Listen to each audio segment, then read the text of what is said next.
ఏ టైంకి ఏ పని చేయాలనో మన జగనాల్ సార్కు తెలిసినంత పక్కాగా ఇంకొవ్వరికి తెలియదు అనుకుంటారు అంతే.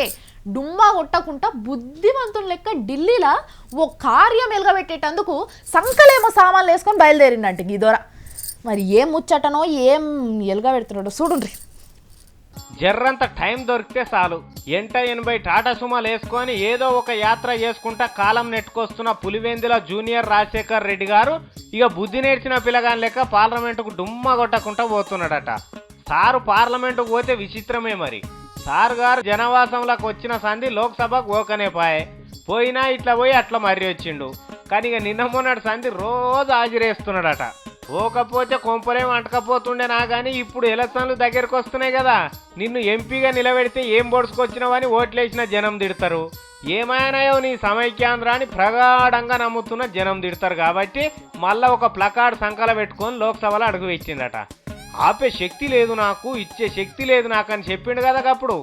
మరి ఏ శక్తి లేనోడు ఏది సంకల పెట్టుకొని పోతే ఏం లాభం?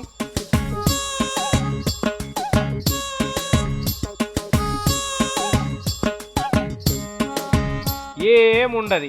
కానీ జగన్ బాబు జనాన్ని నమ్మించేందుకు ఇట్లా చేస్తుంటాడు అన్నట్టు అప్పుడప్పుడు. ఇది ఇట్లున్నదా జర గిదుగుడి నుండి తీర్మానం చేయాలి, రెజల్యూషన్ పెట్టాలని చెప్పి ఏదైతే వైఎస్ఆర్సీపీ కోరుతా ఉందో అదే ఇప్పుడు కూడా వైఎస్ఆర్సీపీ డిమాండ్ చేయడం జరిగింది. వాస్తవాలు బయటికి రావాల్సినటువంటి అవసరం ఉన్నదని ఈ సందర్భంగా డిమాండ్ చేస్తున్నాం. ఈ రాష్ట్రాన్ని సమైక్యంగా ఉంచాలి అని చెప్పి తీర్మానం ఫస్ట్ టేకప్ చేయమని చెప్పి మా డిమాండ్ కొనసాగిస్తాం. మేము ఈరోజు డిమాండ్ చేస్తూ ఉన్నాం, మేము పెట్టినటువంటి సమైక్యంగా ఉంచాలనేటువంటి తీర్మానం చేపట్టాలి అని చెప్పి స్పీకర్ గారిని డిమాండ్ చేస్తూ ఉన్నాం. ఈ సీన్లు, ఈ లొల్లి, కొట్లాట, ఈ ప్రెస్ మీట్లు, ఈ డిమాండ్లు చూసి సీమాంధ్ర జనం ఏం పరిశాన్ కాకుండ్రి. ఎందుకంటే బాబు గారు ఎదురొచ్చి నిలబడ్డా తెలంగాణ ఆగదని అందరికి ఎరికే. జస్ట్ సీమాంధ్రలో మీ అమూల్యమైన ఓట్లు కావాలి కాబట్టి వైఎస్ఆర్ కాంగ్రెస్ వాళ్లకు ఇసొంటి హరిశ్చంద్ర నాటకం మొదలు పెట్టిండ్రట. అర్థం చేసుకొని జాగ్రత్తగా ఉండమంటున్నారు సీమాంధ్ర మేధావుల జనం. నమ్మకు ఈరేని